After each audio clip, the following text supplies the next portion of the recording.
भयो प्लानिङ गर्नु? हजुर, अब definitely been working for a while on this. अब सबैजनाको प्लानहरू पनि छ, सबैजनाहरूले आफ्नो तर्फबाट एफर्ट्सहरू पनि दिइराख्नु भएको छ, not only for complete whole टिमको लागि पनि, मेरो लागि पनि उहाँहरूले चाहिँ एउटा प्लानहरू बनाउनु भएको छ। सो त्यो प्लानहरूलाई चाहिँ मैले फलो गरिरहेको छु।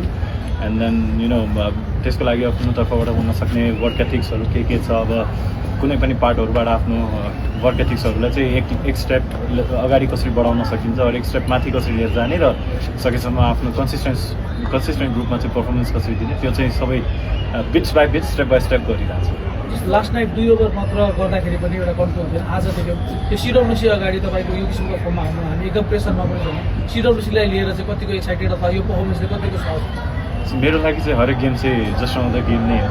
सो हामी चाहिँ यदि त्यो कुराहरूलाई त्यति धेरै गम्भीर रूपमा हिँड्न थाल्यो भने धेरै नै प्रेसराइज हुन्छ आफूलाई नै। सो मेरो पर्सनली आफ्नो सिद्धान्त भनेको त्यहाँ गएर इन्जोय गर्ने मात्रै हो।